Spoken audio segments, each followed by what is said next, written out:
Salut, alors je vous retrouve aujourd'hui pour la vidéo sur les sorties livresques du mois de novembre. Et donc il n'y en a pas pléthore, en tout cas moins qu'au mois de septembre, mais vous verrez qu'il y a quand même quelques sorties qui, en tout cas moi, me font très envie, des sorties que j'attendais surtout avec impatience. Alors je vous propose qu'on ne perde pas de temps et que commence tout de suite avec les sorties du 1er novembre, dont la première sera une sortie jeunesse chez Albin Michel, puisque le 1er novembre va sortir Odd et les géants de glace, écrit par Neil Gaiman. Toi, t'es très intéressé par la citrouille? Mais elle se mange pas. Alors voilà un nouveau conte pour les enfants, je pense, mais aussi pour les adultes. Bref, c'est du Neil Gaiman, où nous allons rencontrer Odd, un jeune garçon de 12 ans, qui semble bien parti pour certaines aventures afin de sauver son village. Ici, nous avons une ambiance glaciale, un contexte viking. Sincèrement, quoi de plus pour donner envie? Surtout que quand on sait que c'est Neil Gaiman, ça donne quand même envie de se pencher sur l'ouvrage, même si je crois savoir que ça peut être parfois un petit peu spécial. En tout cas, moi, le seul livre que j'ai lu de lui, c'est L'étrange vie de Nobody Owens, qui était là aussi un conte, mais un conte gothique, et que j'avais totalement adoré. Je pense donc que je me pencherai un jour ou l'autre sur Odd et les géants de glace, même si ce ne sera pas la priorité pour ce mois de novembre. Le 1er novembre, ce sera aussi le jour de la sortie du 4e tome de Lockwood & Co, L'ombre qui parlait aux morts, écrit par Jonathan Stroud et apparaître chez Albin Michel. Alors comme je vous le disais, ici c'est le 4e tome d'une série qui va donc parler de chasseurs de fantômes. J'ai le 1er tome dans ma page, je ne me suis pas encore penchée dessus malheureusement.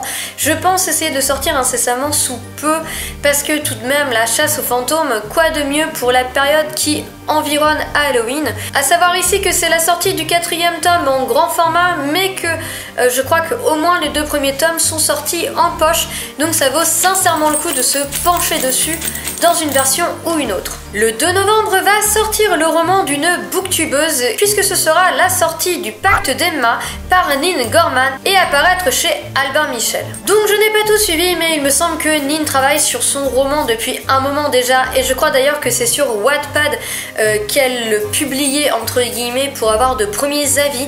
En tout cas, je sais qu'il a déjà été énormément lu dans sa version bêta entre guillemets, et qu'il va donc paraître aux éditions Albin Michel. Et pour les très rares d'entre vous qui ne sont pas au courant, Nin Gorman, sa chaîne, ce sont les lectures de Nin. Mais le 2 novembre, ce sera aussi la sortie de 54 minutes par Mariette Nijkamp ou quelque chose comme ça, et apparaître là chez Hachette. Ici, il va s'agir d'un young adulte qui va parler d'un sujet qui ne sera pas forcément facile, puisque nous allons parler du retour de Tyler dans son lycée, retour qui ne se fera pas sans conséquence puisque le jeune homme va y revenir mitraillette au poing. Ce n'est pas sans me faire penser le genre Massacre à Columbine, etc.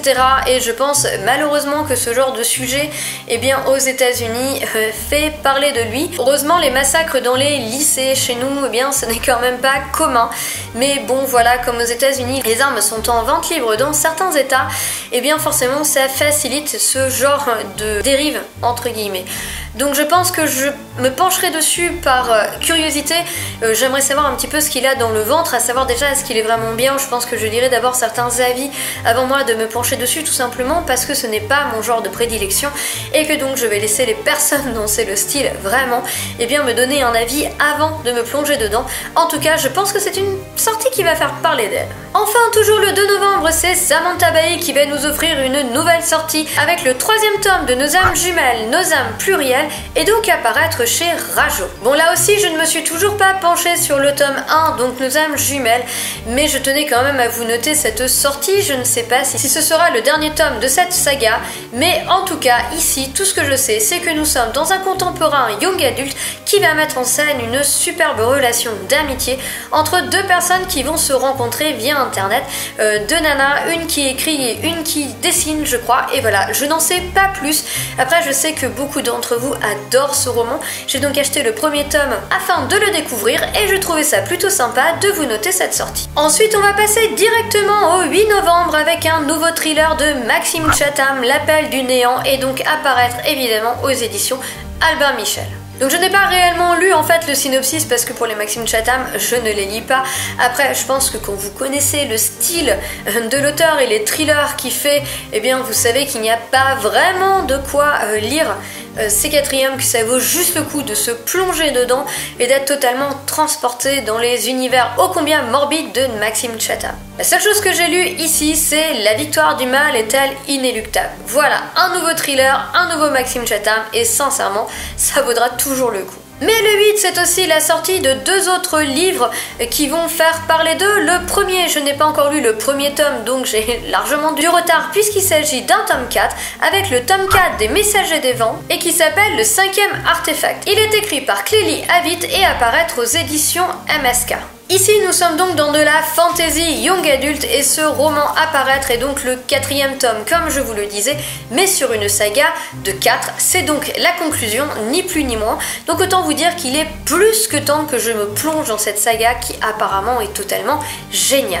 Enfin, le 8 novembre, c'est aussi le jour de la sortie du 3e tome de La Reine du Tyrling et qui s'appelle Le sort du Tyrling. Là encore, j'ai du retard puisque je n'ai lu que le premier tome que j'avais beaucoup aimé, même s'il m'avait quelque peu surpris parce qu'en le commençant, en fait, je ne m'attendais pas à lire du young adulte, mais de fait, c'est bien de la fantasy young adulte. Ceci étant dit, une fois passé la première surprise, j'ai totalement été captivée par cet univers et il faut absolument que je continue afin de lire ce tome qui, là aussi, est une conclusion puisque La Reine du Tyrling est une trilogie.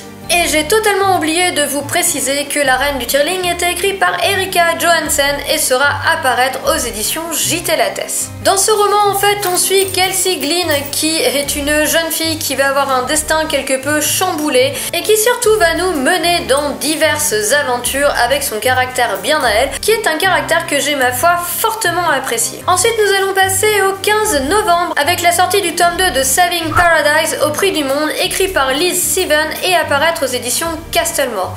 Alors ça fait 1 an déjà que j'ai le premier tome dans ma palle puisque je l'avais acheté à Montreuil l'an dernier et voilà donc que sort le 2e tome et que moi je n'ai toujours pas lu le premier tome. Comme vous avez déjà pu le remarquer et que vous allez encore le remarquer, c'est un état de fait qui revient assez régulièrement dans cette vidéo. D'ailleurs ça fait un peu peur, je vous l'avoue. En tout cas, le synopsis me fait franchement envie. En plus, Liz Seven, elle a aussi écrit La Balance brisée, toujours chez Castlemore, qui a fortement plu à divers lecteurs, et moi j'ai lu d'elle La guerrière fantôme qui à l'époque était parue aux éditions du Riez qui sont malheureusement fermées maintenant et qui est une fantaisie hyper originale et que j'adore, donc je pense sincèrement que Saving Paradise vaudra le détour. Ensuite on va passer au 16 novembre et rebelote, je n'ai toujours pas lu le tome 1 mais ce sera la sortie du tome 2 de The Effigies, L'assaut des ombres, apparaître chez Lumen Éditions et écrit par Sarah Rowley. Ici nous sommes donc dans une fantaisie young adulte où nous allons suivre les aventures et mésaventures de 4 filles. 4 filles avec 4 pouvoirs et malheureusement elles seront le dernier rempart contre les forces du mal. The Effigies sera une trilogie et nous avons donc déjà ici le tome 2. Le tome 1 avait fortement plu aux différents lecteurs et je pense que sincèrement ça vaut vraiment le détour, en tout cas il a l'air sincèrement bien. Et donc eh bien je ne sais pas quand est-ce que sortira le dernier tome de la trilogie, mais en tout cas novembre nous offrira le second tome. Toujours le 16, encore une saga que je n'ai même pas commencé alors que va sortir le tome 6, puisque va sortir le tome 6 des Gardiens des Cités Perdues par Shannon Messenger et toujours apparaître chez Lumen Éditions. Donc comme je vous le disais, je n'ai pas encore commencé cette saga qui a l'air ma foi fort plaisante. C'est ici une fantasy jeunesse, alors une fantasy dans le sens où nous allons rencontrer le personnage, je crois qu'elle s'appelle Sophie, qu'elle vit dans notre monde jusqu'au jour où elle va s'apercevoir qu'elle n'appartient pas à notre monde. Donc c'est une fantasy mais avec un monde parallèle à nôtre, un petit peu à la Harry Potter.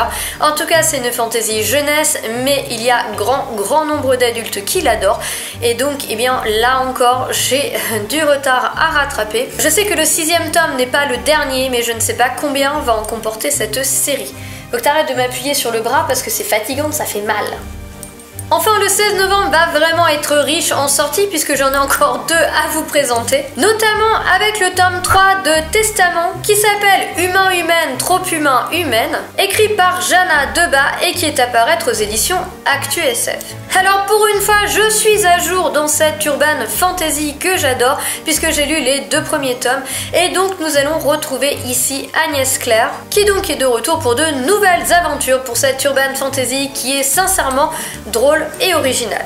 Vampires, fantômes, sorcières, sirènes, on rencontre ici pléthore de créatures et sincèrement le scénario est bien ficelé et sort vraiment de ce qu'on peut rencontrer d'habitude en urban fantasy. Ici nous avons affaire à un altermonde foisonnant où l'auteur se fait un plaisir de fracasser les codes du genre. Enfin le 16 novembre, encore un livre que j'attends avec impatience puisque nous allons avoir la sortie du nouveau Philippe Pullman, encore une fois apparaître chez Gallimard, et il s'agit donc de la trilogie de Poussière et ce tome 1 va s'appeler La Belle Sauvage. Donc il faut savoir que Philippe Pullman n'est ni plus ni moins que l'auteur de la trilogie La Croisée des Mondes. Et donc en fait ici nous allons nous retrouver dans l'univers de La Croisée des Mondes, mais 10 ans auparavant, toutes les aventures qui vont se passer finalement dans La Croisée des Mondes.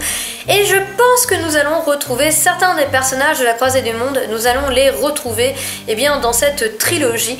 Alors j'espère que ça ne va pas être trop compliqué à suivre dans le sens où j'ai lu La Croisée des Mondes il y a très longtemps et que voilà, c'est quand même un petit peu flou dans ma tête, mais bon, j'espère tout de même pouvoir réussir à tout comprendre. Avant-dernier livre pour ce mois de novembre, il sortira le 22 avec Le Puits, écrit par Marie Sexton et apparaître chez M&M Bookmark. Je dois le dire, ce qui m'a attiré le premier, c'est cette splendide couverture et le synopsis ne donne pas moins envie. Dans ce livre, vous allez retrouver une maison, un meurtre, une disparition, des fantômes, mais aussi un secret.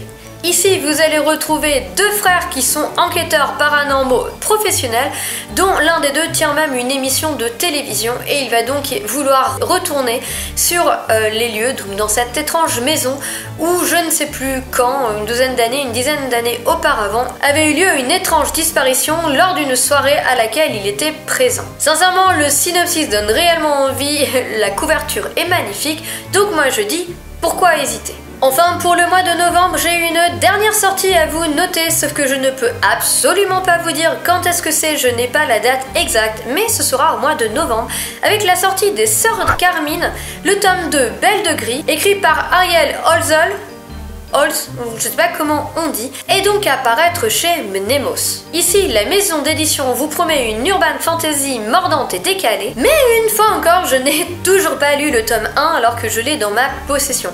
En tout cas, j'en ai eu des très bons échos et moi je l'ai acheté suite à l'avis de lecture en B. En tout cas, je crois que le tome 2 n'est pas le dernier tome, mais je suis incapable de vous dire combien la série en comportera. Et bien voilà, j'en ai fini avec cette vidéo sur les sorties livresques du mois de novembre.